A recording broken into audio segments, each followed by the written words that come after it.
Cards 2 Die Cast 4.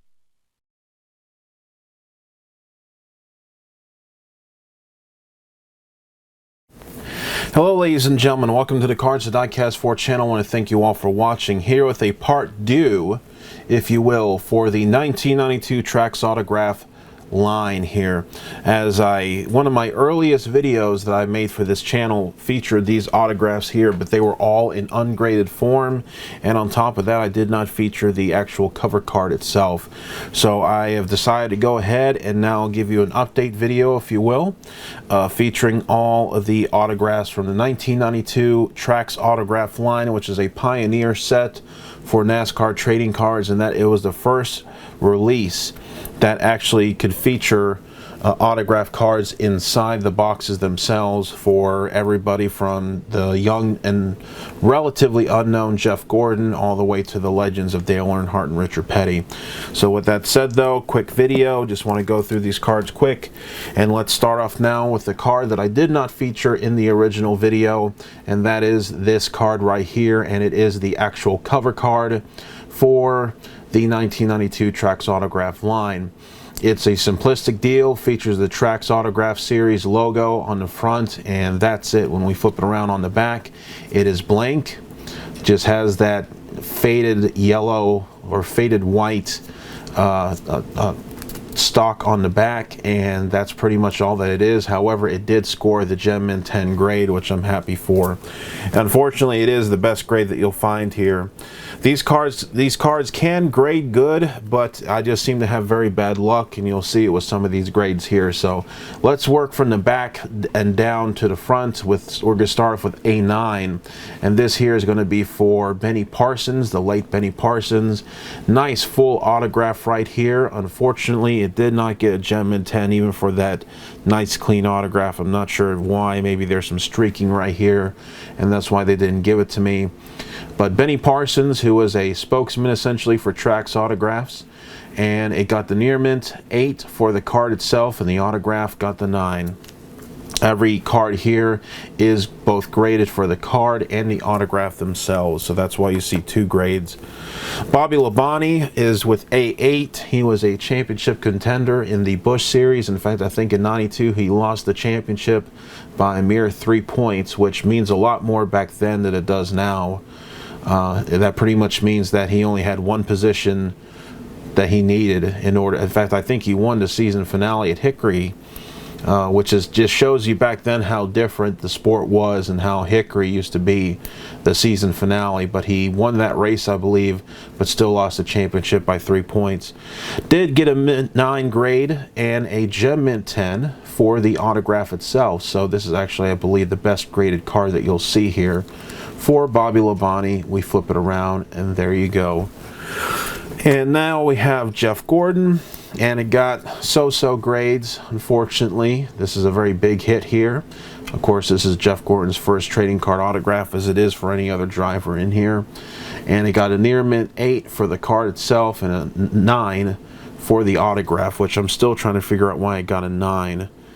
I don't know if it's just because he didn't sign his name clearly or what it is, I'm not sure. But compared to how he signs it now, where it's essentially this one big line, this back then had a lot more clarity than the autographs that he signs with now. Turn the card around for A7, Jeff Gordon. Kyle Petty taking over, or taking from his father, I should say, with the awesome, neat autographs here. This is a Mint 9 for the card and a Gem Mint 10 for the autograph. So I guess there's another card that had a very solid grade here. Again, for Kyle Petty in that awesome mellow yellow uniform and car, taken from the Days of Thunder movie. And that will do it for A6 of Kyle Petty. Now, when you look at modern Panini releases, of course, everybody says, you know, where's the Jeff Gordon cards? Where's the Dale Earnhardt cards? But one driver that has not signed anything, and I do not think that he's a big fan of signing autographs, is this guy right here, is Ricky Rudd. He has yet to be showcased, I believe, in any of the Panini releases as of 2019. So this is actually a pretty rare autograph, I guess, to get your hands on. Got 9s for both the card itself and for the autograph. So this is A5 for the hard to find nowadays Ricky Rudd. Here is Swervin' Irvan. Back in his Swervin' Irvan days, he was known for getting into some pretty big wrecks, and in fact I think he started the wreck that almost killed the career and possibly life of Neil Bonnet.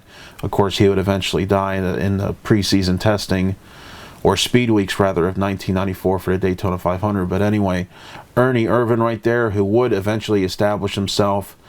He would take over the 28 car as the full-time driver after the death of Davey Allison, and would have a lot of success there. In fact, I still think to this day he would have been a 94 champion had it not been for that near-fatal accident at Michigan. And Dale Earnhardt might not be a 7-time champion. Harry Gant, handsome Harry Gant, who was one of the oldest drivers to continue to have a pretty good success into his golden years. I believe at 52 or 54, I believe one of those two is that he actually won his last race. Got a near mint 7 on the card itself, which is pretty low, and then it got an 8 for the autograph, which actually doesn't shock me very much, because as you could tell here, he signed with a pen. Therefore, as he's doing it, he's imprinting his name onto the card itself, therefore rendering the card technically damaged. Harry Gant on the back, and it's pretty cool that PSA, it looks like they sealed each of these cards here with a Mylar. You could tell that you could tell the corners right there where they had that where it's like they put the card in there and they kind of suck the air out of it. It looks like they normally don't do that for these standard size cards, but they did it for all these cards here. Rusty Wallace with a pretty wide autograph right here. In the old Miller Genuine draft days, this is a near mint 9, or rather a mint 9 card for the card itself, and then a near mint 8 for the autograph itself. For good old Rusty Wallace, who tried his best to be what Jeff Gordon eventually did do, and that's overtake Dale Earnhardt, but he just was not quite able to do that. And that's A2 on the checklist, which leaves us now with the big autograph that you do need to be careful with. If I could look through my archives and find pictures of it, I will show you some counterfeits of this actual card here that you need to look out for, because I have seen, even to this day, as of 2019, autographs of this card here that people are trying to pass off as real, but it's actually garbage. This is A1 dual autograph for the two legends of racing, Dale Earnhardt Sr. and Richard Petty.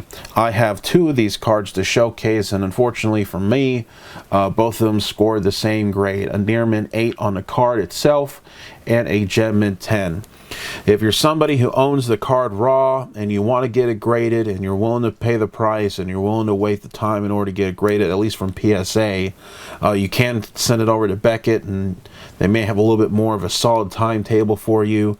But if you want to send it in to PSA because you feel that it's going to get the gem mint 10 card and the gem mint 10 grades, first off, you're going to need to make sure with Dale Earnhardt, some of his autographs are very streaky, and so it's not going to get a gem mint 10 autograph grade if they're streaky. As you can tell from this card and the card that I'm about to show you here in a second, the autographs are in full black ink, no smudges, no bleeding, no nothing like that. But when it comes to the card itself, as you can see, this got a near mint 8 on the card. But I do notice that if you want the gem mint 10, a lot of those cards, you could see that ducktail right for the Dale Earnhardt's hair on the back, just under where the strap on the hat would be on the back, kind of makes a little bit of a ducktail. Usually you have to be able to see a little bit past that with all the gem mint 10 card grades, because there's some, not every card is cut the same. Some of them have a little bit, really don't show a lot of that space right there.